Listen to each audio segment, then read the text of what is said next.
Então, bom dia a todo mundo, bem-vindo, bem-vindas para continuar nossa discussão sobre a educação maternal,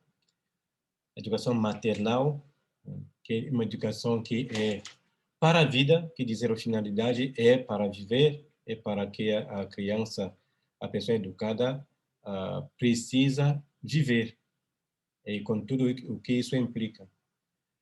É para a vida, pela vida, quer dizer, a vida é o meio mesmo de educação.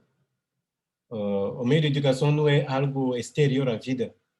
Eu me educo, a mãe vai educar a criança com o que ela tem como instrumento no momento da vida dela, no momento que está realizando ali esse momento de educação. E com coisas da vida, justamente. É por isso que, como eu falei com você, que Goins falava que às vezes nós achamos que a finalidade da educação é de ter um emprego bom, de ter um trabalho bom. Não, a finalidade primeiro da educação é para a vida. É por isso que ela precisa ser ligada à vida também. Será se a educação é só para se instruir, para conhecer coisas, para conhecer, não tem muito sentido. A educação tem sentido porque ela implica a vida. Vamos educar pessoas pela vida. Eu tomei um exemplo a semana passada daquela maneira, às vezes, de falar, aquela criança é mal educada, ou aquele, porque tá comendo desse jeito, ou está bebendo desse jeito. É isso, olhamos o que são coisas da vida, do concreto da vida das pessoas. Então, essa educação pela vida, eu falei que a mãe é como a primeira que vai como dar essa educação. E nesse sentido, por causa que é a mãe primeira que é a primeira educadora, do lado mesmo antropológico, do lado fundamental, nessa maneira também, a educação materna é primeira, é a mãe das educações. Todas as educações que vamos receber na vida, todas as coisas, as instruções que vamos receber na vida, é porque a mãe disponibilizou já uma base para que isso aconteça pouco a pouco. E a maneira que a mãe vai educar, essa maneira vai influenciar, se a educação da criança mais tarde. Não tem como passar outra coisa. Vai influenciar, sim, vai influenciar. Vai ter um impacto concreto. É por isso que essa educação materna é prioritária, ela é essencial para o ser humano. Quando eu falo maternal, eu falei, não é só porque será mãe, porque vai implicar, sim, a mãe como pessoa que representa primeiro isso, é verdade, mas tem um contexto, tem também um contexto materno. O contexto materno, por exemplo, o contexto de casa, é um contexto materno. É, quer dizer, de maneira mais simbólica, é um colo, é como um colo da educação. Esse colo da educação é esse contexto de casa, esse contexto, às vezes, familiar. Com algo que vai acompanhar essa educação, o que chamamos da educação paliativa. Quer dizer, o fato que a mãe não existe como pessoa exatamente, não vai como destruir ou não fazer existir essa educação. Vai existir, sim, porque vai existir outras pessoas no redor que vão ter esse papel de maternidade. O papel de maternidade é um papel que não é só da mãe. A mãe é princípio, porque ela. Mas esse papel também é de todas as pessoas no redor da criança que tem a idade da mãe, de falar assim. Eu falei um pouco de minha cultura, que na África, todas as senhoras que têm a idade de sua mãe, você chama de mãe. Ponto. Não tem como justificar, não. Todas as pessoas que têm a idade de sua mãe, pelo menos, são adultas, você chama de mãe, é mamã. Isto justamente mostra que um certo lugar, essas pessoas têm sobre aquela pessoa um direito à educação, como algo a dar, algo a transmitir para esse crescimento desta criança. Então, muito importante essa educação paliativa. que existe também do lado da paternidade, que existe mesmo, quer dizer, do lado humano, do lado humano. E a sociedade nossa, que é muito ainda individualista, está justamente como sacada esta educação que é paliativa. Temos pai paliativos, temos mãe paliativas, temos tios. Todo esse mundo ali é importantíssimo para a educação, faz parte. Então, vou primeiro apresentar aqui os livros, alguns documentos para vocês, que você pode continuar a pesquisar, são muito interessantes. Eu falei que não é primeiro uma questão de livro, uma questão primeiro de ver a realidade. Os livros nos ajudam a ver, a confirmar, mas a realidade é mestra, ela nos ensina. Se eu sou atento à realidade, ela me ensina. Isso não sou de eu, a palavra é de Aristóteles. Ok. Então, o livro que eu falei semana passada sobre, quando eu falei do aspecto biológico, a primeira coisa que a mãe vai se preocupar que é a vida vegetativa. Então, ele é em francês, acho que vou escrever aquela pessoa para trabalhar e traduzir, ele é muito bom. Então, vou só dar a você aqui, o título é Mulher e Homem Face a Face em Verdade. Mulher e Homem Face a Face em Verdade. Aquela pessoa que escrevia o nome dela é Brooke. Ela é belga e é uma freira. Uma freira. Ela é belga e Marie Emmanuelle Van de Broek. Ela é filósofa, bióloga, freira, e ela dá curso de filosofia e de antropologia em Roma. Ela é irmã de São João, apostólica. Então, ela, como bióloga, ela fala alguma coisa muito interessante, fala que somos sexuados até nosso cabelo. O cabelo meu tem um sexo, tem meu sexo, não pode, é impossível mudar, porque meu cabelo também é sexuado, quase. Então, é muito interessante a visão dela, é uma visão antropológica, uma visão humana, uma visão de filósofa, que é muito legal. Mas precisa de tradução. Ainda há muitas coisas a fazer, né? Tem esse livro que é uma coleção de estudos sobre a família, Pais, Avós,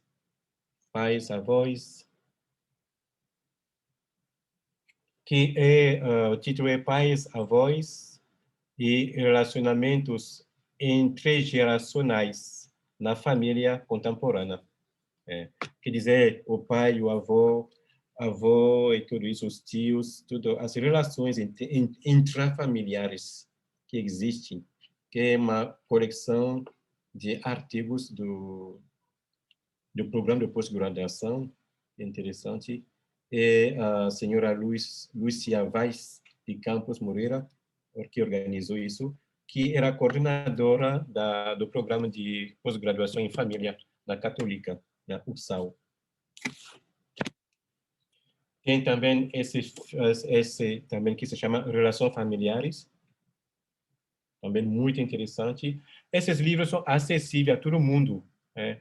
Não é só o grupo de intelectuais, não. É acessível a todo mundo. A leitura é muito fácil, porque justamente concerne a realidade da família, né?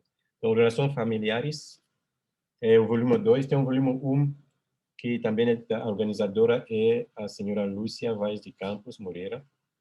E então, muitas coisas muito lindas dentro. Então, também tem outro aqui também que se chama a família e paternidade, olhar da psicologia e da história. Muito bem também, que é muito lindo sobre uma assim. O que é a paternidade? Paternidade no sentido de paterna, de maneira mais geral, também implica a maternidade em si. Os parentes, que são parentes na realidade familiar. O que é interessante é que essas esse programa estuda a família na contemporaneidade, no sentido que no espaço de hoje e no tempo de hoje. Não é só com o pensamento histórico, não é só com a realidade histórica, mas também hoje, o que representa a família hoje, o que ela é hoje, e sua família. E depois tem outro livro que eu estou aqui, que é pequeno também, que é A Educação Familiar, Olhar Psicológica, que é muito lindo. Pequeno, Padre, o senhor não, desculpa, o senhor não falou o autor do Família e Paternidade. a família e paternidade, quer É o dizer, autor. organizadora, também a Lúcia Vaz do Campo Moreira. Ok, obrigada. E também a família e educação familiar, olhar psicológica é dela também, mas é um pequeno livro, muito pequeno, mas que é genial, genial, muito bem feito, porque ela mostra justamente esse contexto familiar, como esse colo que vai como ajudar a criança a crescer. Você sabe quando as famílias não são abaladas, isso influi também na nossa criação, na nossa maneira de educar. Então, é importantíssimo. E tem outros livros, muitos outros livros, tem sobre a educação, eu falei a você do Góes, também tem esse livro que não é forçamente sobre educação familiar, mas é interessante porque ele olha aqui de maneira geral o que se chama a ciência das coisas comuns. É, é um autor canadense que escreveu, é traduzido já, é traduzido. Ele é jornalista. As ilusões da vida, a estranha ciência do extremamente comum. É. Quer dizer, essas coisas simples, comuns, essas coisas que parecem bem cotidianas, essa nossa rotina do dia a dia, é o lugar onde vai como nascer uma certa ciência. É. É isso que fala a ciência do... O título, o autor é J. Ingram, é canadense. J. Ingram.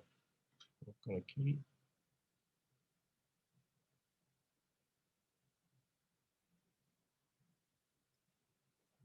É um autor muito conhecido lá e ele escreveu muitos outros livros, né, sobre a vida. Tem um livro dele muito bem também, A Ciência na Vida Cotidiana.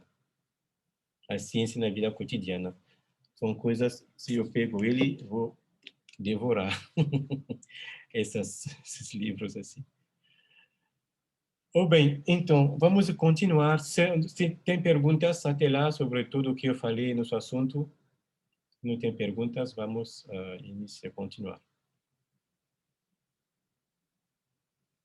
Temos duas perguntas que ficaram assim, a pergunta sobre a punição e a correção, que é importante, acho que é bom falar um pouco, uma questão que faz parte justamente da educação materna, que significa que corrigir uma criança, a importância disso, o que Padre, isso implica. Sim.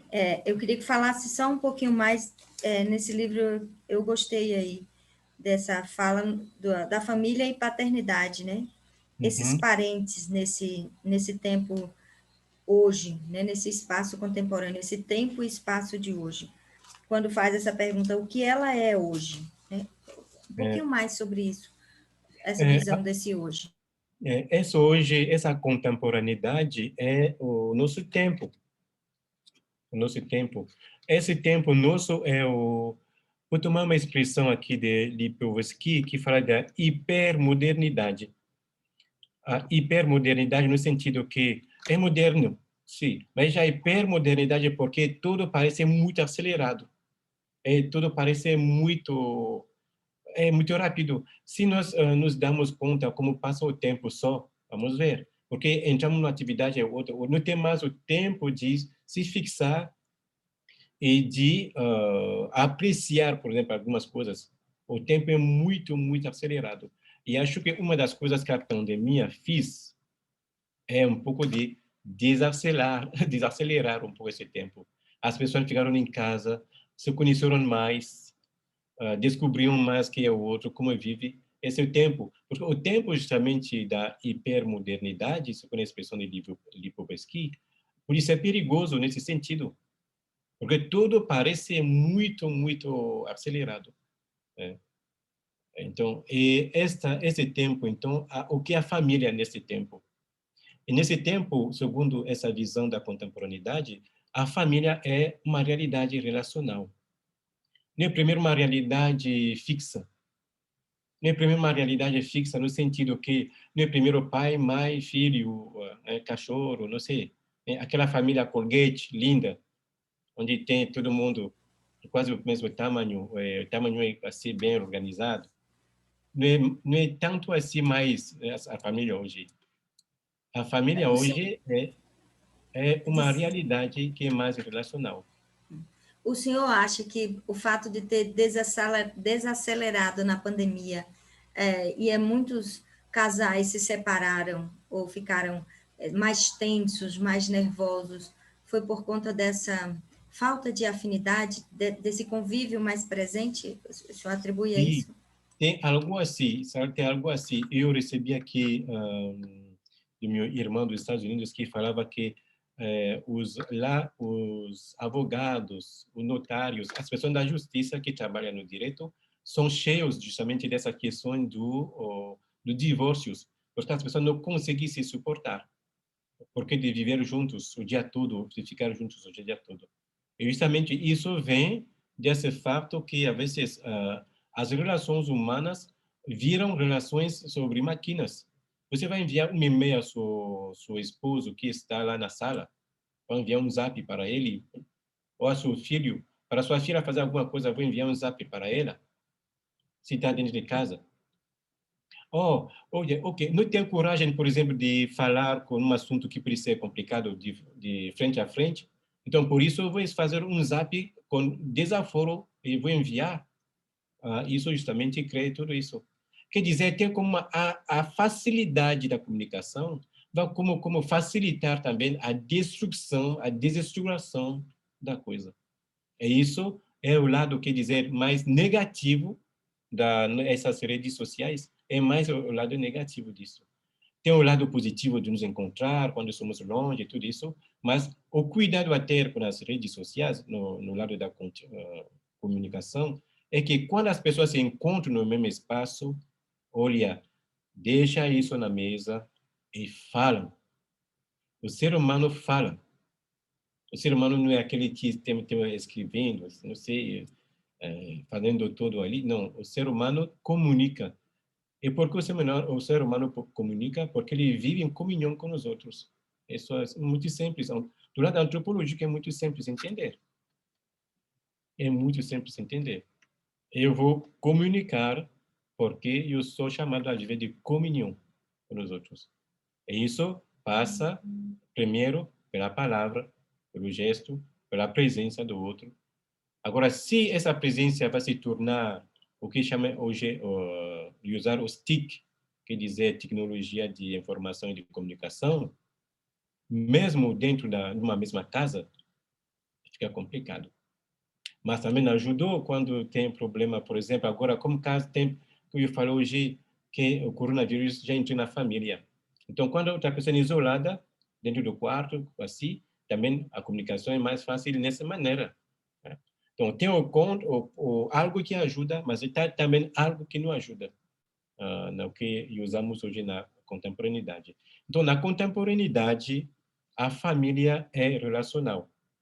E quando eu falo isso, família relacional, é verdade, família em si, como pai, mãe, filhos, avós, tios, sim. Mesmo lá tem já relação, sim. Mas também tem uma família que diz relação, no sentido que, mesmo um grupo de amizade, um grupo de pessoas que comunicam juntos, que partilham juntos um espaço de vida, é já família. É já família. Então, a realidade familiar, ela não é fixa, ela é relacional. Relacional.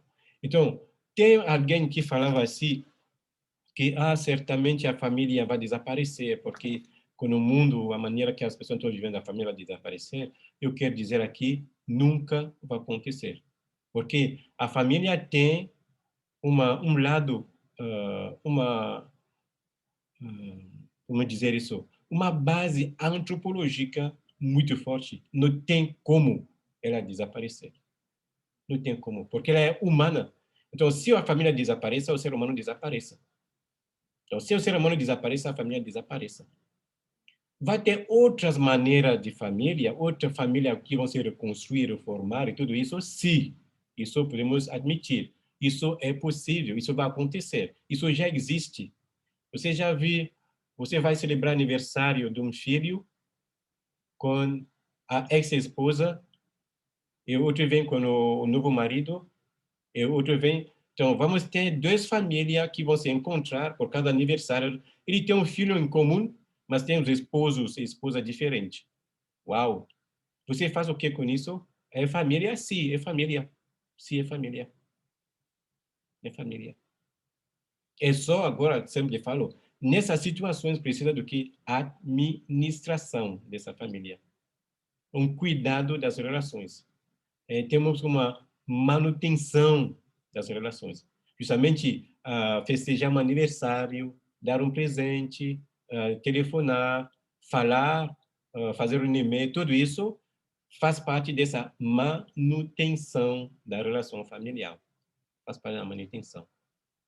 Porque justamente se eu não vou trabalhar isso, justamente vou me separar. Vou ter um exemplo muito simples. Eu sou aqui missionário. Já há mais de 10 anos que saí do meu país, lá. Acho que tem mais relações aqui com as pessoas daqui, com quem eu trabalho, e menos do meu sobrinho lá no Camarões. Por quê? É justamente porque a manutenção das relações é diferente. É diferente. Eu não posso ficar aqui o tempo todo ligando, o tempo todo falando. Agora, com o Zap, graças a Deus, pode ter. Mas, realmente, quer dizer, são mais familiares, tem mais familiares aqui que aquele que vem do meu sangue.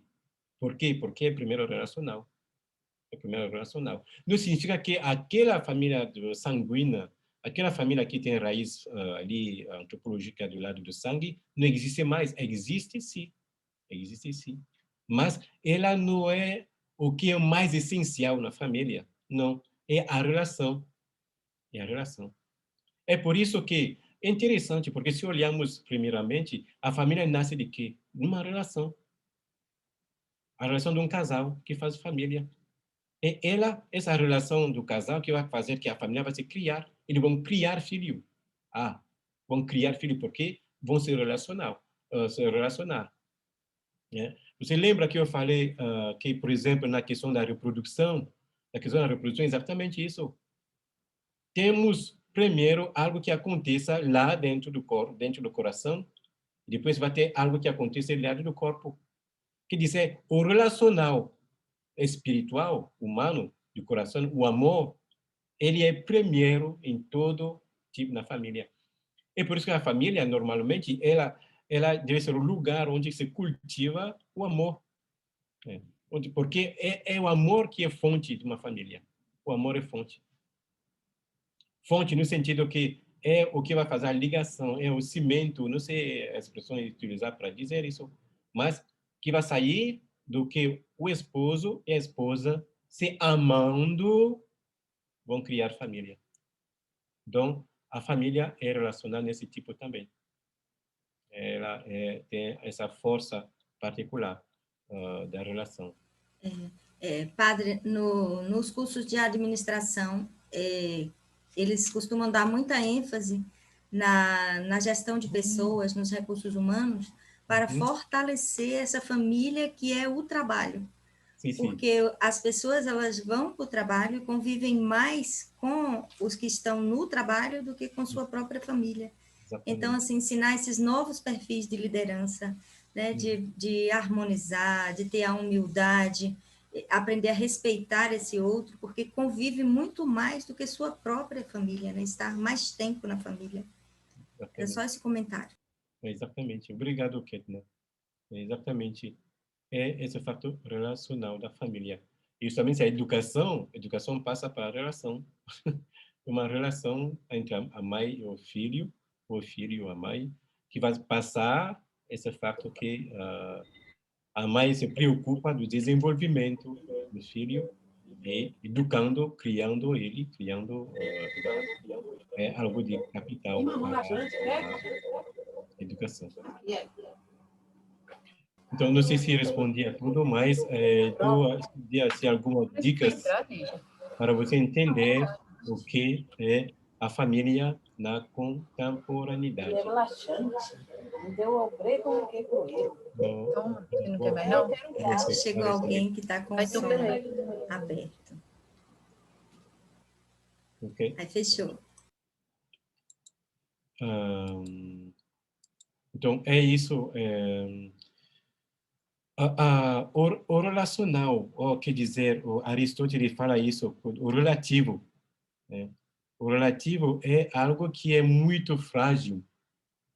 Ele usa a palavra, Aristóteles usa a palavra débil, quer dizer, é algo que se não existe um, outro não existe. Porque a relação não existe. A relação existe porque existem dois.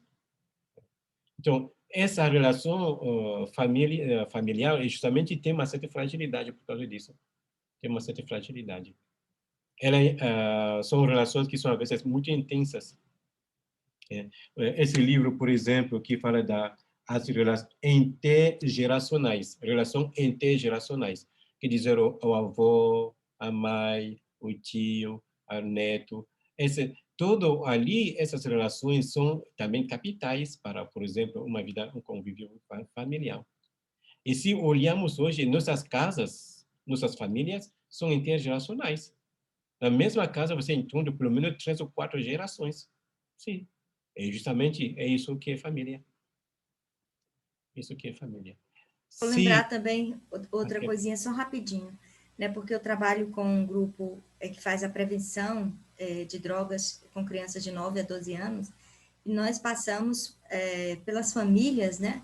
Que costumamos lembrar que a família é este responsável, seja o avô, né? Os avós, os tios, né? E respeitando até o Código Civil, né? Sejam 2 homens, 2 mulheres, para não criar esse atrito, né? Para respeitar essas diferenças e, em cada âmbito, né, legal. A gente não costuma, inclusive a família, homem e mulher, porque muitos esquecem, às vezes, a depender do contexto, só visualizar essas tendências atuais, né, essas questões que se discute e esquece de falar nessa importância da constituição primeira da família, né? Como ela se constitui. E isso torna o trabalho muito mais lento, né? Muito mais tranquilo, né? Muito mais harmonizado, porque os participantes, eles compreendem bem esse conceito do responsável, né? Daquele que fica responsável para cuidar desse outro que está com esses problemas. Era só isso. Obrigado, Ketna. Aqui, não sei se vai encontrar no... Está um pouco longe. Justamente tem um livro muito interessante sobre a responsabilidade o nome dele é Hans Jonas. O título do livro é Princípio Responsabilidade. Princípio Responsabilidade. Hans Jonas vai mostrar de maneira assim resumida, muito rápida, que a responsabilidade justamente do ser humano é em 3. É a mesma responsabilidade que vai se destacar em 3. Primeiro, com si mesmo. Todos nós somos responsáveis por si mesmo, por nós mesmos. Segundo, o fato de ser responsável por si mesmo, nos colocar responsável da sociedade, dos outros. E o fato de ser responsável de si mesmo e nos colocar responsável da sociedade, vai nos colocar responsável do cosmos, quer dizer, do universo, do mundo, da natureza, o que ele chama de responsabilidade ecológica. E cada vez que falamos de responsabilidade, as 3 coisas são implicadas. Sou responsável por mim, sou responsável por os outros, sou responsável pela ecologia, pelo mundo onde eu vivo, o ambiente. É muito lindo de falar isso. É uma ética muito nova que desenvolveu nos Estados Unidos. Hans Jonas, não sei se está ainda vivo, não sei, acho que eu acabo de morrer, mas é recente, um filósofo recente. Muito interessante. Ok, é isso a Só responsabilidade. rapidinho novamente, desculpa, não é Sim, interrupção, é porque assim está tendo tanta conexão, né, com as aulas anteriores e essa, que eu lembro a semana passada que nós vivemos o Laudato Si, né? O Laudato Si, essa semana ecumênica, né, essa semana de irmãos, e uma semana que nos faz pensar no Criador, né, nesse Criador que cria todas essas coisas que existem, né, que está aí nessa conexão. Aí eu gostei dessa fala, desse terceiro item, a responsável do cosmo, pensar nessa natureza, nessa ecologia, né? Que é a nossa família, de fato. Nós fazemos parte desse contexto de cuidar, de ficar preocupados com esse sujeito ecológico que temos que ser. É só isso. Vou interromper mais. Tá bom, obrigado, Kerta. Então, a responsabilidade, então, a primeira responsabilidade que a mãe tem para si mesma, e também ela tem essa responsabilidade para o filho, que é educá-lo, que é formá-lo, que é desenvolvê-lo. Na verdade, a mãe não desenvolve o filho, ele se desenvolve sozinho, mas com um apoio da mãe. A mãe é, vou usar aqui uma palavra também muito importante na educação, autoridade. Os pais são a autoridade, são realidades, uma presença de apoio para o crescimento, para o desenvolvimento do filho. O responsável é aquele que tem autoridade. Autoridade é uma palavra linda, que todo mundo já sabe, porque já falei várias vezes dessa palavra, que vem da palavra um pãozinho assim, é o jardim. No jardim, quando fazemos uma planta de tomate, tem uma planta de tomate aqui, isso é a responsabilidade. Esse pãozinho, onde o tomate vai se tomar o jeito para crescer em cima. E é só uma presença para dar frutos. E essa responsabilidade, essa autoridade, tem essa presença é para apoiar os frutos, para permitir o crescimento da planta. É só uma presença. Então, o responsável que tem autoridade não é primeiro aquele que vai puxar a planta ou que vai nos impor alguma coisa na planta. Não. O sentido dele é de ver crescer a planta e ajudar a planta a crescer no redor dela, no redor da autoridade. Essa autoridade é ajudante. É ajudante. Às vezes, você sabe como acontece, às vezes o pai ou a mãe quer que o filho ou a filha faça exatamente como ele quer ou como foi programado, não forçamente, não é forçamente. Mas se somos autoridade para aquela criança, para aquela pessoa, e que a pessoa veja essa importância nossa perto dela, então ela grude, porque precisa de ajuda. Grude para quê? Para crescer. Isso é muito importante. É confundido, às vezes, a autoridade e o poder. A autoridade não é poder, não. A autoridade é uma presença cuidadosa de alguém que permite um crescimento do outro por si mesmo. Mas aquela presença ajuda, sim. É diferente o tomate sem isso. Sim, é muito diferente. Porque a tomate sem isso, acho que vai cair. Se dá frutos, será muito pesado pelo tronco da tomate. Ele vai cair, vai se quebrar. A autoridade permite o quê? Que os frutos que vai dar tomate vão resistir, vão crescer, vão amadurecer. Quer dizer, ela tem como papel só na sua presença de ser o lugar de crescimento, que permite um crescimento. Então, a mãe, primeiro o papel da mãe é um pouco isso para a criança. Você sabe, se deixarmos uma criança sozinha, a natureza faz as coisas, vai se desenvolver, você vai ter o tamanho normal, vai ter, sim. Mas a autoridade não vai muito ajudar, porque vai ter justamente lugares onde ele vai quebrar, vai cair, vai ter outra complicação. Muita complicação. Então, a educação materna vai usar isso como autoridade da mãe para o crescimento. Então, vimos na semana passada que, primeiro, a educação básica sobre a vida vegetativa. Uma vida vegetativa, eu falei que é a vida que o ser humano tem em comum com as plantas. E nessa vida que o ser humano tem em comum com as plantas, como ela é natural, pura, ela precisa ser orientada. E isso são mais que fazem isso primeiro. Eu falei o exemplo do comer. A maneira de comer da criança é capital. A mãe vai dirigir, vai mostrar como fazer isso, sim.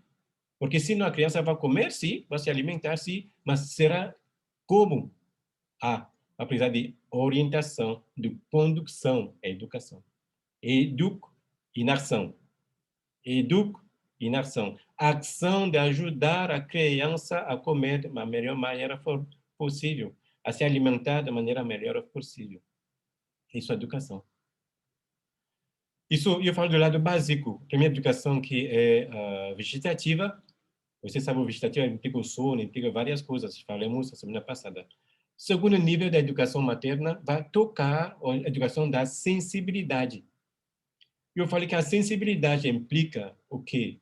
Ela implica os sentidos exteriores, que são o toque, o olfato, não sei, o ouvido, o falar, tudo é o que é exterior. Mas também tem sentidos interiores. Tem sentidos interiores. Esses sentidos interiores são o que nós chamamos de sentimentos, as emoções, são sentidos, sim. A maneira que a criança vai lidar com o cheiro da mãe e o que ela vai sentir, por exemplo, isso é sensível. O perfume da mãe é o cheiro que esse perfume vai exalar e que a criança vai como isso vai sentir alguma coisa assim por causa disto.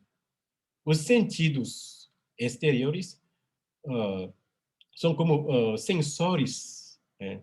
Você sabe o sensor, quando você passa na luz, é assim um pouco, para permitir a entrada ali dos sentimentos, da parte sentimental, da parte emotiva, da parte emocional da criança, do filho. E a mãe também é responsável dessa educação.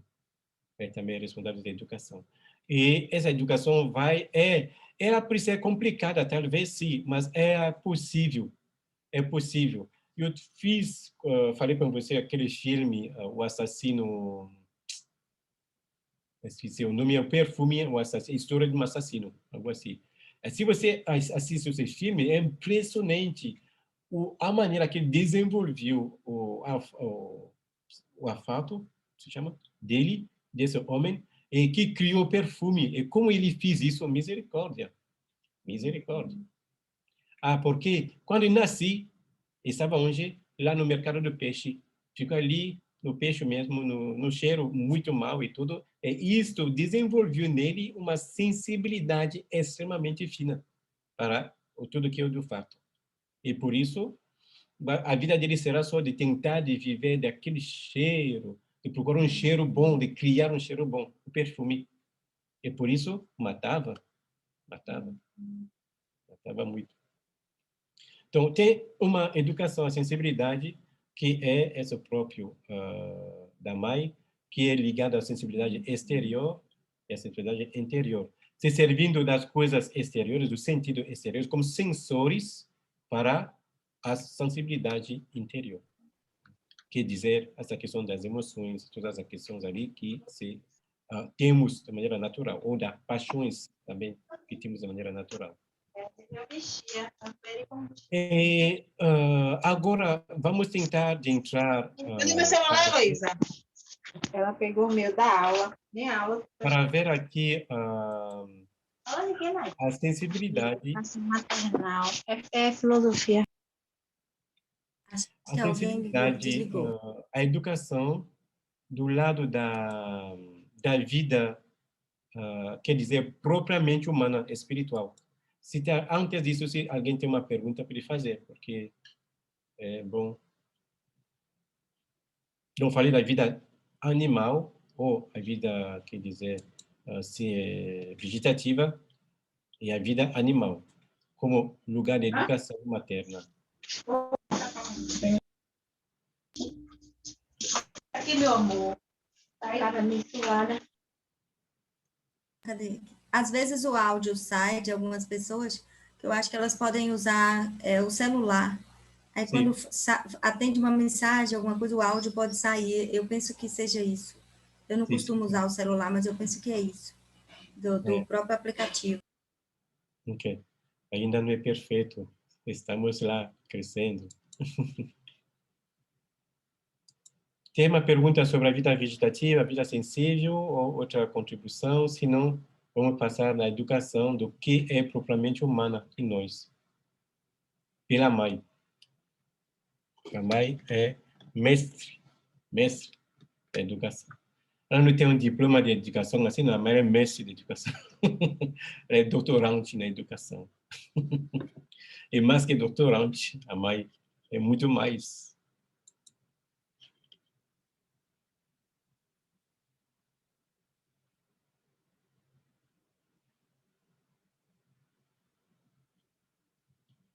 Eu gostei muito desse exemplo do tomate, né?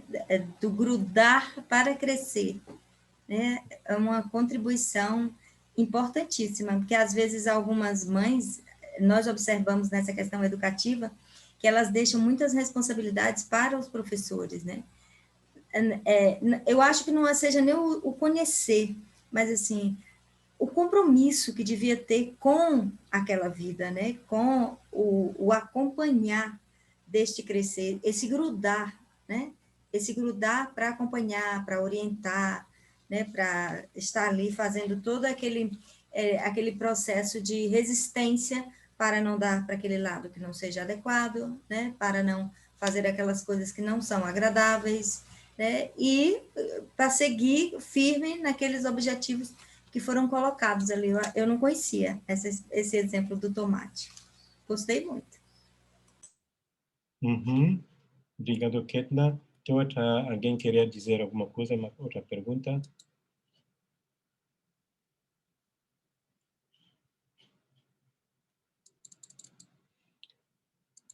Então,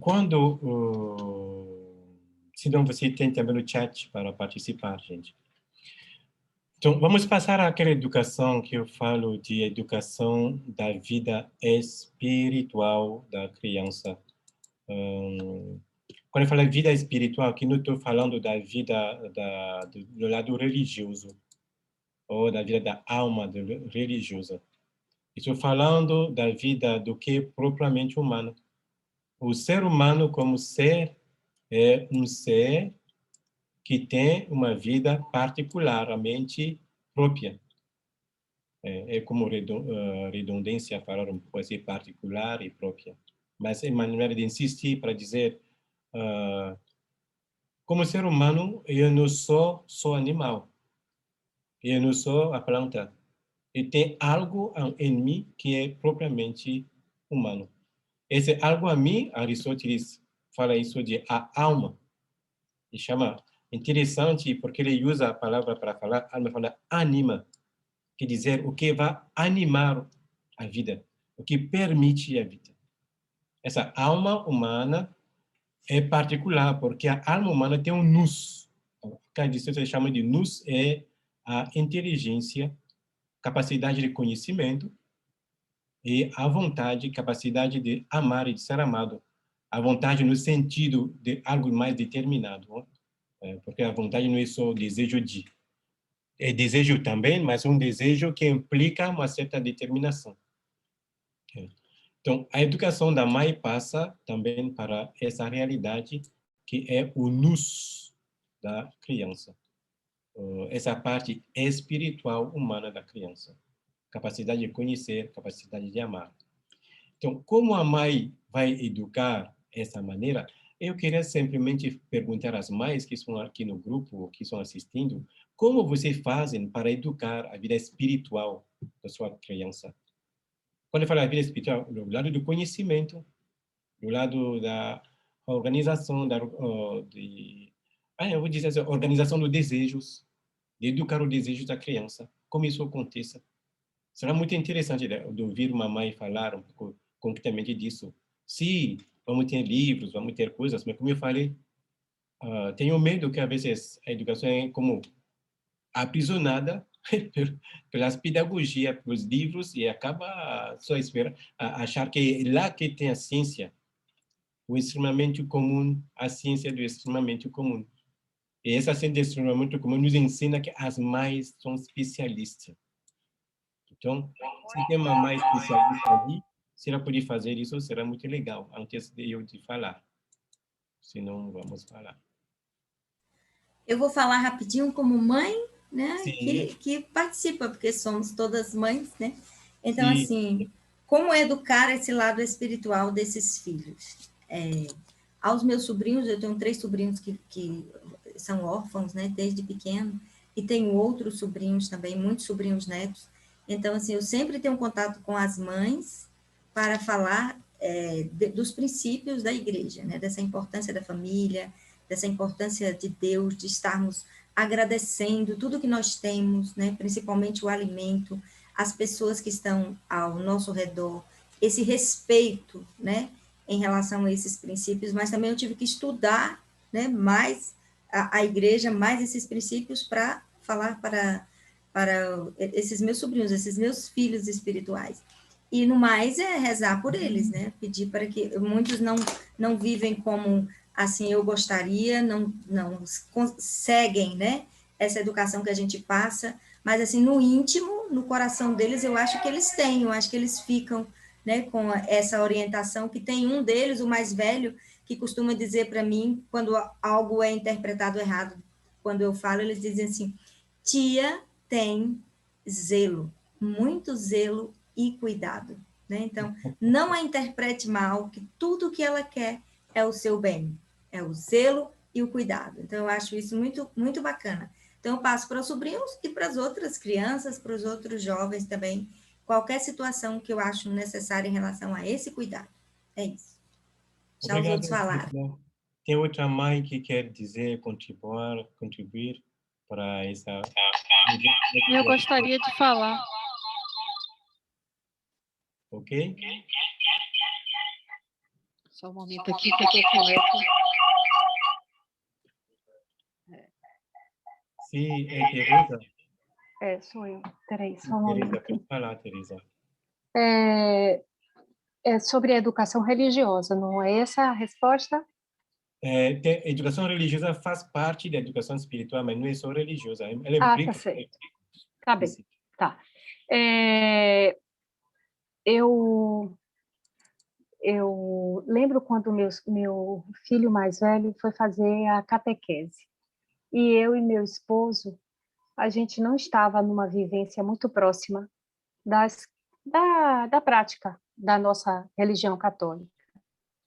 E em uma das aulas da catequese, o catequista falou que ali era um momento de preparação para uma jornada e não para um marco, né? A gente não estava chegando na primeira comunhão como assim, pegou o diploma, pronto, acabou. E pelo contrário, a gente estava dando iniciação a uma jornada. E, e na época eu não estava, apesar de ser de uma família católica, eu não estava tendo uma prática, né, de tanto das questões de frequentar a missa, porque minha bateria está fraca e eu estou tentando botar no computador e tá, deixa eu seguir meu caminho. Então, eu e meu marido, a gente conversou que aquele momento de preparação de meu filho era o momento da gente fazer uma revisão dos modelos que a gente estava passando, porque não adiantava falar uma coisa, ele ir para a catequese e dentro de casa ele não perceber que a gente também estava empenhado. Então, a catequese de meu filho foi um marco muito grande quando meu filho tinha, acho que 8 anos, para a gente rever a nossa posição em relação o que a gente queria dar para os filhos e ele voltar em casa da catequese e ter, né, aquele respaldo de experiência, de vivência mesmo, né?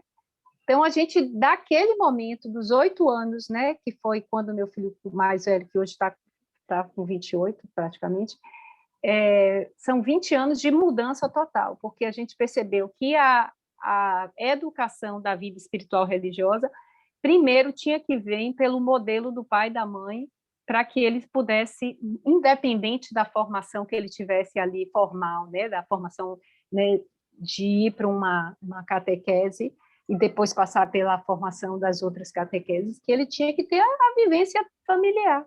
Então, eu acho que isso é o mais importante, né?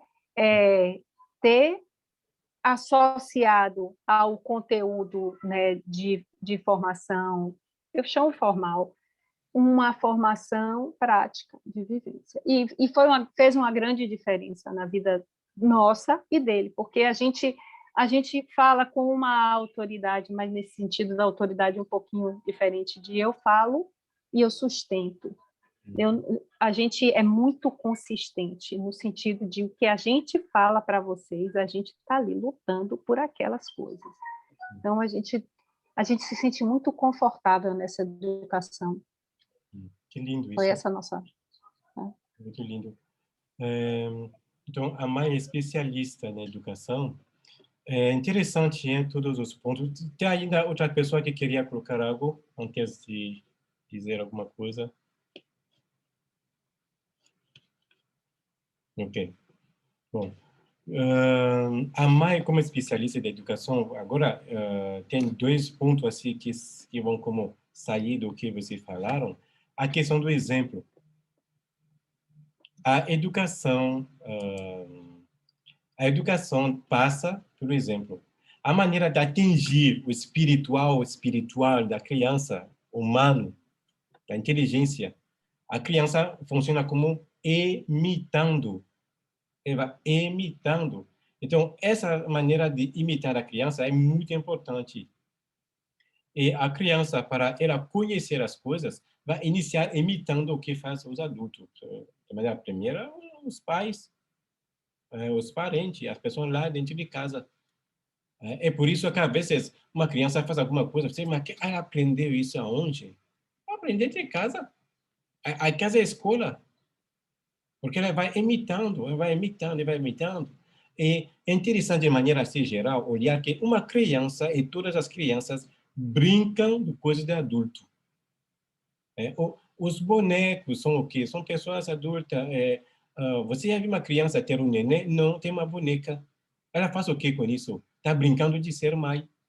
Mas não é mãe, ela está brincando de algo de adulto. Quer dizer, imitando. Ele brinca de bombeiro. Uma criança bombeiro não existe. Mas que é bombeiro? É uma pessoa adulta. Ele brinca de policial. Então, essas maneiras de brincadeira da criança, esse todo jogo ali que se faça, é justamente a maneira que ela vai como imitando a vida adulta e crescendo. E essa imitação da vida adulta é o primeiro lugar que vai se formar nela essa parte ali da inteligência que vai iniciar a se formar lá. Então, essa inteligência vai se da prática, falou a Teresa, que ia ter uma certa prática, um fazer, um realizar. Em África fala assim, você quer que sua criança te dê menos trabalho? Dá ele o trabalho quando está criança. Então, não significa que você vai fazer trabalhar sua criança, não de nada, não. Ela vai ajudar aprendendo, lavar pratos, se colocar o banquinho dela, ela vai subir, vai fazer alguma coisa, não sei o que lá, ensinando. Sim. É assim. Você quer que sua criança te dê menos trabalho? Aprende ela a trabalhar. Aprenda a trabalhar. Isso faz parte, justamente, a primeira educação do lado espiritual para a criança passa para a imitação, que é do lado da arte. A arte é o que é ideal. A arte é intelectual. A arte é da mente. É imagem. É imagem. É o trabalho da criança, isso. Então, uma criança que trabalha, que vai imitar, fazendo as coisas dela, mas no ritmo dela, do tamanho dela, tudo dela, mas no sentido que faz coisas que são boas, úteis, imitando, ali estamos abrindo o caminho da educação do lado espiritual da criança. O trabalho é um dos primeiros lugares dessa imitação, dessa educação no lado espiritual. Porque não tem outro lugar. E depois disso, como eu falei, a prática. Você vai na missa com ela. Ok. Vai na missa várias vezes, ela vai saber que meus pais gostam de ir lá. Então, a missa é importante, a missa é boa. Isso, por exemplo, o lado religioso. Você vai visitar uma familiar, e sabe que aquela familiar é uma pessoa boa porque meus pais vão lá. Então, eu posso também. Você criando ali o espiritual. Você criando ali a vida do conhecimento da criança. E isto passa, esse fato ali, de um exercício, de uma realização de alguma coisa. O ser humano, como ser humano mesmo natural, Marx, sem ser marxista totalmente, fala que o trabalho, o homem cria o meio de existência dele para o trabalho. Cria um meio de existência. O que significa isso? O que significa fazer uma casa. O homem construi uma casa, uma habitação para ele, sim. Por quê? Por causa do trabalho. Que para existir melhor, para não ser molhado quando chove, para não pegar o sol, o homem vai criar, vai fabricar, vai trabalhar, criar esse meio de existência dele, que é casa. Tem que se vestir? Sim, o homem vai criar o vestimento. Por causa que a existência dele, tem o sol, tem o calor, tem o frio, vou criar uma roupa. O trabalho é o primeiro lugar onde nós aprendemos a nossa criança a entrar ali naquela parte completamente espiritual humana, que é a inteligência e a vontade lá. Você sabe, é interessante, um trabalho que você dá à criança por exemplo, você vai varrer a casa. Quando vai terminar, a casa será limpa. Depois disso, você vai fazer isso. Essa maneira de dizer, por exemplo, vai como projetar, quer dizer, criar desejo de realização da criança. Era você realizando a criança. Quem aqui trabalha com o projeto de educação para a prevenção de droga, o trabalho é capital. É capital. Porque justamente não fazer nada para uma criança é isso que coloca a criança na rua. Isso que cria a criança perigoso. Tem um educador francês que é padre, mas que é muito impressionante, porque ele fala que hoje, em dia da contemporaneidade, não tem como educar sem ter que tomar em conta 3 lugares. A casa, a escola e outro lugar que ele chama rua. E na rua, ele coloca o quê? Na rua, ele coloca a internet, a verdadeira rua mesmo, porque tem que passar da casa para a rua. Vai colocar tudo que a criança vai aprender sozinho no celular, nas redes sociais, tudo isso. Se alguém vai criar, educar uma criança, se tomar conta desse espaço virtual, físico e tudo isso, não vai dar muito certo. Tem que criar os 3 lugares juntos, cuidando dos 3 lugares, a escola, a rua e a casa. Ou a casa, a rua, a escola. É interessante porque na rua você passa para ir na escola, mas também você passa para voltar em casa. É como ela é algo que, como de vez em quando, pode destruir o que recebeu na escola. E quando chega em casa não tem mais. E pode ter a vez destruir o que chega de casa para a escola, ela acaba destruindo. Então, a rua, esse conceito de rua, no sentido de tudo que não é controlável para uma instituição ou para a família, é capital conhecê-la. Conhecer uma família que coloca no celular da criança um aplicativo para saber quanto tempo ele usa o celular. É interessante. Muito interessante. Porque justamente, olha, ele ficou hoje 18 horas na internet, no celular. 18 horas. É possível isso mesmo? Vamos perguntar. Acho que 18 horas é muito. Então, aquele aplicativo vai olhar. Você programa por 5 horas ou por 3 horas e depois o celular apaga. Ponto. É interessante. Isso para as crianças pequenas, porque hoje em dia, justamente as crianças pequenas têm tablet, gente. Eu tenho o tablet, teve o tablet em 2011, o primeiro, que eu tenho ainda. Em 2011, já estava há mais de quase 30 anos. Agora a criança nasceu, apenas está gateando, já tem tablet.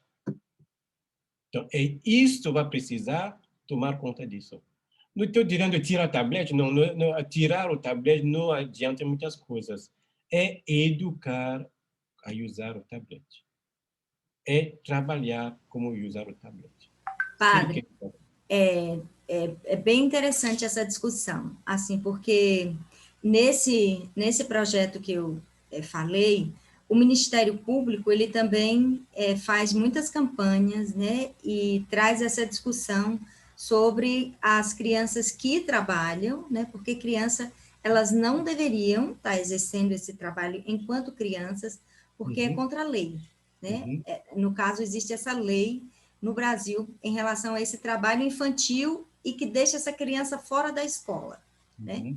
Aí, em relação ao uso de drogas, né, se ele estiver convivendo com uma família que tem esse convívio, entre esses 9 e 12 anos, se caracteriza uma criança, por exemplo, que é mula, né, que vai levar alguma coisa. Na inocência, ela vai levar, ela vai, né, encaminhar alguma coisa para alguém, para um adulto. Isso é também caracterizado um trabalho infantil, né? Porque está gerando dinheiro, está gerando movimento, está gerando lucro, né? Então, assim, essa atenção nessas famílias, se situações como essas acontecem, que vem ser caracterizado como um trabalho infantil também, né? E os outros são os trabalhos infantis que são excesso para essas crianças e as retiram da escola, desse caminho, desses 3 tópicos que o senhor pontuou, a casa, a escola e a rua. Ou seja, se ela pode estar na rua usando uma lan house, né, usando um celular que não é dela, né, e não está na escola, algo está errado, né? Porque primeiro vem essa convivência familiar, segundo vem a importância da escola, ou seja, qual o motivo que ele está fora da escola? Se está fora da escola, está exercendo um trabalho, né? É um trabalho que vai ser remunerado, então não pode ficar, tem que voltar para a escola, porque é constituída a lei, é uma lei, eu esqueci o número da leizinha que há sobre isso, né? Então a gente ficar atento a essas questões, que esse trabalho doméstico, ele é feito com uma orientação, né? Como foi dito no outro curso, uma orientação para ele ir se constituindo como esse cidadão com direitos, né? Com valores dentro da sua casa.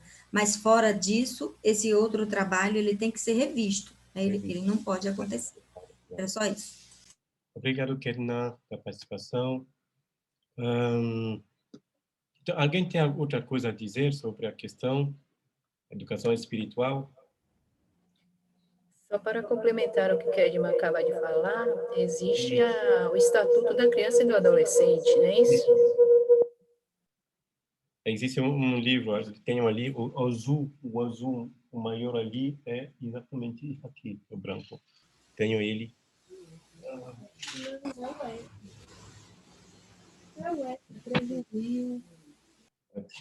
Gente, uma Bíblia. É brincadeira. Então, é muito importante. Como eu trabalhei fiz minha mestrado sobre o trabalho doméstico, justamente precisava muito para não dizer justamente que o trabalho que eu estou promovendo é um trabalho remunerado. Não, é um trabalho educativo. O trabalho tem uma fase educacional. Isso, as pessoas que querem ir pesquisar sobre o assunto, tem um pedagogo brasileiro que se chama Saviani, Dorival Saviani, que trabalha muito sobre essa questão de educação e trabalho, que é importantíssimo, porque justamente o fato contrário acontece também. Então, a criança é mimada, não sabe fazer nada. E justamente, quando vai viver como a educação pela vida. Então, não vai saber fazer o feijão, por exemplo, estou brincando, mas faz parte. Você vai receber uma ligação da sua filha à meia-noite que vai, padre, minha mãe, por favor, a senhora fazer o feijão como? A senhora me diz um pouco, tem que colocar o que no feijão? Eu vou falar, eita, a mãe esqueci. Tem alguma coisa que a mãe esqueci. Educar a fazer o feijão faz parte da educação familiar, de maternal, sim, claro, claro. Justamente é um pouco de trabalho, é um pouco de ensinar, isso faz parte. Então, esse trabalho que eu falo educacional, educativo, entra no processo da educação. Ele não é a finalidade da educação, não, mas é um processo, permite que a criança vai se desenvolver trabalhando, fazendo o que é próprio ela. E eu falo assim, que o trabalho da criança deve ser no tamanho da criança, no tamanho de idade dela, de tudo tem que ter tamanho criança. Não é trabalho como, não, é trabalho tamanho criança, segundo a idade, segundo as coisas. Mas isso é muito interessante, porque o contrário acontece. Olha bem, tem um jovem hoje que não sabe fazer nada. E isso também vou dizer, cadê educação materna? Cadê? Então, faltava alguma coisa ali. Porque justamente, alguém quer dizer alguma coisa? Tem uma voz? Não. Tem algo que acontece aqui, como os pais, ou por medo, às vezes, dessa educação, de tirar a infância, porque eu vi muito isso. Não, a criança, não, vou tirar a infância dela, porque se eu colocar ela fazendo coisas, vou tirar. Não, você não tira a infância, pelo contrário. Porque você está dando a ela a infância dela para ela participar da vida familiar, de ser criança dessa família, para que mais tarde também ela vai ser adulta nesse sentido. Faz parte do processo da maduração da criança. Não tem como tirar completamente o aspecto laboral da criança. Ou fazer isso é desumanizar a criança. Eu falei isso na banca, as pessoas chegaram a dizer sim, é desumanizar. Porque faz parte da humanidade trabalhar. Então, se aprende a trabalhar a partir de 30 anos, é já muito tarde. Então, eu vou saber fazer o feijão. A 30 anos é complicado fazer um bom feijão. Se você aprende a fazer o feijão só a 30 anos, é complicado. Portanto, se você aprende a partir de ali, não sei, 7, 8 ali, vai mais tarde fazer o feijão mais gostoso, que todo mundo fala, uau, como ele sabe fazer. Padre! Olha, padre, mas espera aí, esses 30 anos, né, ele pode aprender a fazer um feijão diferente, realmente, né? Um feijão mais moderno. Olha Santo Agostinho, quanto tempo levou para fazer esse batismo. Vai passar. Mas é muito perto de tempo também. Tem o fator tempo que entra em jogo. Tem o fator tempo. Mas o que quer dizer não é que as pessoas que não conseguiram nessa maneira de ser educado são completamente fora do padrão do que deve ser. Não. Estou falando que é algo que quase você tira algo da humanidade tirando o trabalho. Você tira algo da humanidade tirando o trabalho.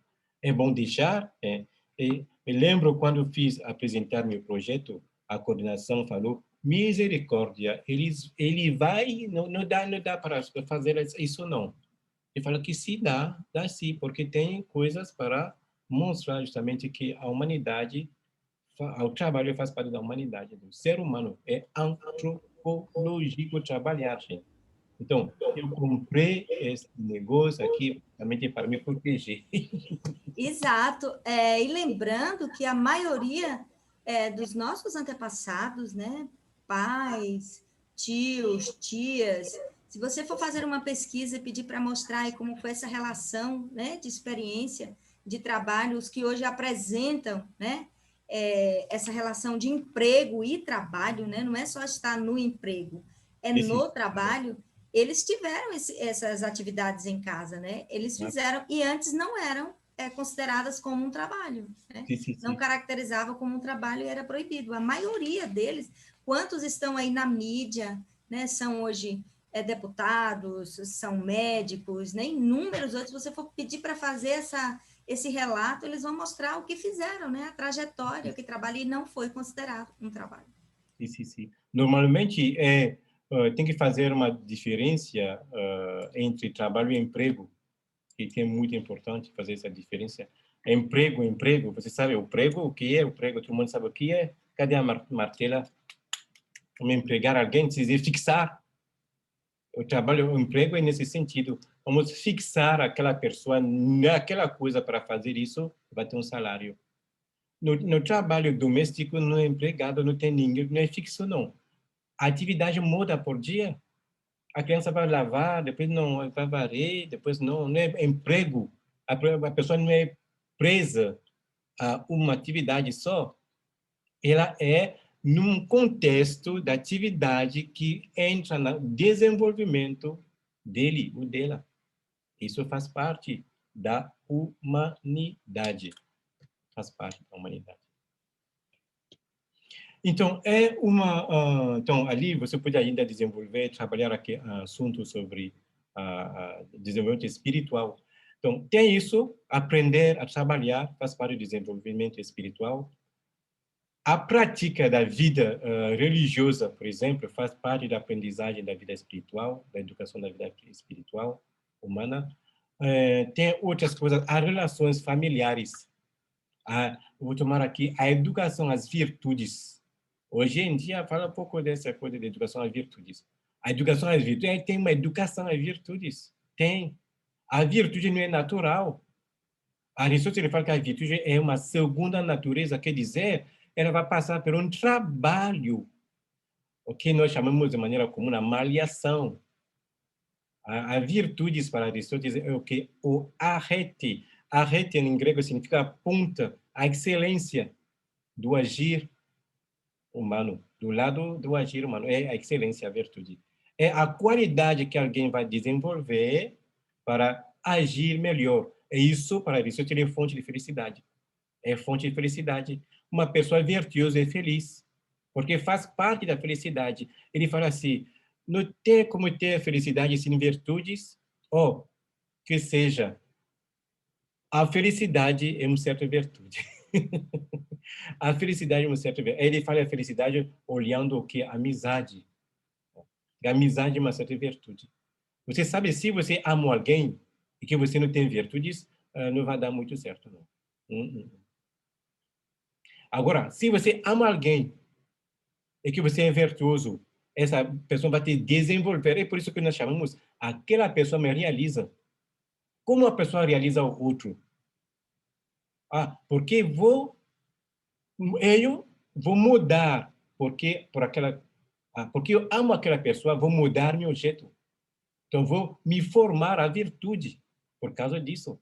Senão, não funciona, não funciona. Você sabe, eu sempre falo, o ser humano é, do lado antropológico, egoísta. Ele vive por si mesmo. A capacidade do ser humano de comer, você já falou com outra pessoa não comer no seu lugar? Faça isso, vamos ver. Não funciona. Então, para sair desse egoísmo muito, quer dizer, vegetativo, ancorado na nossa humanidade, vai precisar desenvolver virtudes. As virtudes são esses hábitos que temos que vão nos ajudar a crescer, a melhorar, a qualificar nossa vida. Sim, Ketna. Padre, olha que bonito, né? Aí você fala nessas virtudes, eu só me lembro dos contos, né, infantis. Exatamente. Né? Quantos contos infantis que nos mostram primeiro as virtudes, né? A gratidão, o perdão, inúmeros outros contos, né? Eu lembro que tem o Patinho Feio mostra isso, né? Todos eles trazem no final da história a virtude, né? Qual foi a virtude que você pôde retirar a partir daquela história que foi lida, né? Lida para a criança. O gigante egoísta, por exemplo, né? De como esse gigante egoísta não liberava aquele jardim para as crianças brincarem, né? Aí fica tudo, né, cheio de neve, proibido, porque criança gosta de brincar, né? Criança gosta de aprender, e depois ele aprende com as crianças e libera, né? Tantas virtudes, perdão, compreensão, inúmeros, só essa lembrança. Obrigado, Ketna. Então, a educação é a virtude, exatamente isso. E eu falei hábitos, né? A virtude de hábito, uma roupa. É uma coisa que o ser humano vai se vestir de certas qualidades. Na arte, nós chamamos de virtuoso, uma virtuosidade. Alguém é virtuoso tocando violão ou violino, porque ele se acostumou. ele se formou, malhou, treinou, ensaiou. É isso. A virtude romana também funciona assim. Funciona assim. Tem que treinar, trabalhar, fazer. E assim, acabamos de trocar, mudar a nossa natureza, vamos ter uma segunda natureza. O nosso comportamental será diferente. E isso, Aristóteles fala que não é primeiro uma questão do dever. Porque por dever nos cansamos, não vamos cansar. Mas por amor, ok? Pela amizade, acabamos de desenvolver isso. Por dever, eu canso. Eu canso da, tem que fazer, eu vou deve fazer, devo. Acabou. Mas se eu olho que a finalidade que é o amor do outro, então eu vou desenvolver mais virtudes. Mesmo se o dever me dá uma certa competência, mesmo se, mas ela não é suficiente para, quer dizer, aguentar o ritmo humano todo. Vou fazer pelo amor. E pelo amor, pela amizade, isso vai como mudar pouco a pouco minha natureza, porque eu quero corresponder o amigo, corresponder a amiga. E isso muda o outro amigo. Então, Aristóteles fala que amizade é uma certa virtude. Não tem virtude sem amizade. Não tem. E não tem amizade sem virtudes. Uma educação muito forte do pai familiar, da mãe, passa pela essa educação às virtudes. Menino, você come isso, tá bom. Agora você espera de tarde, só vai comer de tarde. Ok? Minha mãe, não, você já comeu bastante, só agora espera de tarde. Primeira vez é difícil, segunda vez é difícil, terceira vez, e pouco a pouco a criança se acostume, já é virtuosa, pouco a pouco assim, pouco a pouco assim. Meu país fala que uma árvore que é grande, se cresceu torta, é muito complicado para recolocar reto, porque já cresceu, já cresceu. Então, é muito importante que já no início, quando a árvore está tomando essa posição de torta, então vamos endireitar ela, puxar ela para voltar no meio e para crescer segundo a finalidade própria da árvore. Senão, ela vai crescer torta. Tem outras perguntas, gente, o tempo passando. Eu vou acabar essa relação com o desentortar, né? Na espiritualidade, o lenho verde, né? Sim, É você estar constantemente fazendo esse ensinamento, acompanhando, para que depois essa árvore não fica, né, tão difícil de você desentortar. Só lembrando isso. Tá, obrigado, Kerna. Tem outras participações, gente? Se não, vimos que a direção espiritual humana passa pelas, eu dei assim, três coisas, três elementos: o trabalho, a educação às virtudes, tem aqui a educação que fala religiosa para aqueles que são religiosos. Você sabe, a religião em si, de maneira global, de maneira geral, é importantíssima para a educação, porque ela tem o papel de, vou falar uma palavra assim, tampar, a vezes, as coisas. Sartre não era religioso nenhum. Sartre era ateu. Mas Sartre falou que a religião é muito importante, é uma das coisas mais importantes da vida humana. Por quê? Porque ele fala, por ela, as pessoas vão entrar nas virtudes. As pessoas vão ter um caminho. As pessoas não vão agir de qualquer jeito, porque é religioso. Olha, você quer bater alguém, você é nervoso, às vezes o que te segura? Quem me segura de vez em quando, eu vou falar, olha, amo Jesus e não vou fazer isso. Então não vou bater, só porque eu amo Jesus. Então, se eu não amo Jesus, não tenho religião nenhuma que viva de maneira anárquica, mate, a vida continua. Então, Sartre, que era ateu, vai falar a religião é socialmente correta, ela é socialmente boa, porque ela tem esse papel como de ajudar na moralidade, ajudar na vida espiritual humana das pessoas. Sim, Ketna. Só para lembrar aqui que eu achei tudo muito maravilhoso hoje, né? E assim, é isso que foi acabado de comentar aqui, que pela religião, né, traz essa harmonia em relação às virtudes. toda a pesquisa que foi feita em relação a esse curso de prevenção às drogas de 9 a 12 anos, todos os estudiosos mostram que é o único momento de transição que você pode ajudar estes jovens, né, até essa faixa de idade, por exemplo, 14 anos, é quando você retira desses grupos que estão apresentando essa influência que não é positiva e coloca nesse grupo, né, que traz a discussão da religião, que apresenta Deus, que apresenta as coisas, né, que se envolve com a harmonia, com a paz, tudo relacionado a esse novo caminho, esse caminhar com Jesus, é que faz a diferença nesses jovens e nessas crianças a não seguirem um caminho, o caminho errado, né? O caminho torto. É a contribuição maior em relação a grupo, é retirar desses grupos de escola e passar para um grupo de igreja. Por isso que esses grupos de jovens da igreja, eles são extremamente importantes. Uau. É muito bom, sim. Muito, muito bom. Muito bom. Os grupos da igreja hoje quase não existem mais. Não existe mais no seu grupo dos jovens. Será bom de organizar aquele que ser onde, como fazer, mas é bom de ter um grupinho de jovens na igreja. Justamente, o tempo deles será organizado por outra coisa. Mesmo isso para caminhar, não sei, para fazer futebol, isso é já muito. Já muito. Justamente é interessante porque justamente a igreja sempre mostrou que a educação é primeiro humana. A igreja se preocupa dessa educação humana. Depois disso vem o religioso. No meu colégio, na infância, teve muito muçulmanos. Por exemplo, num colégio católico. E os muçulmanos escolhiam de propósito o colégio católico porque ali não, ele educava de maneira humana, bem. Não ia no colégio muçulmano. Uau, tem alguma coisa que a igreja da humanidade, ao lado da humanidade, e que as outras pessoas, outras religiões também vão reconhecer isso, sim, claro, vão reconhecer. A igreja é mãe nesse sentido. A igreja é mãe. Ela alimenta, ela dá de que viver, ela ajuda para viver, justamente nesse sentido.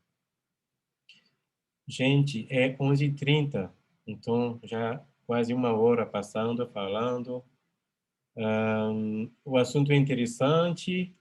Vamos pedir, não sei, se você querem, pode fazer o pedido ao responsável da Escola São João de deixar ainda um tempo de discussão. Se não, ele tem outro assunto que vão desenvolver, não sei quando. Se não, hoje será formalmente nossa última aula, nosso último encontro com esse tema de educação maternal.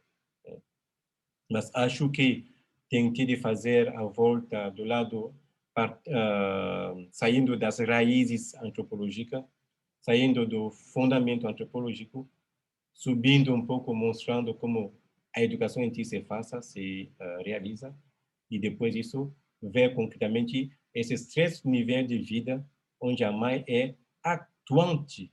Ela é primeiramente atuante, é a primeira que vai se atualizar nessa educação. A vida vegetativa, a vida sensitiva, a vida espiritual, humana, que eu chamo de aquela nossa inteligência, nossa vontade espirituais. Então, muito obrigado, muito obrigado a participação de vocês. Certamente... Abriu o áudio e aplaudiu o palestrante, como a gente aprendeu, gente! Ó! Eu achei muito legal isso. Certamente... Aplausos aí de mãozinhas.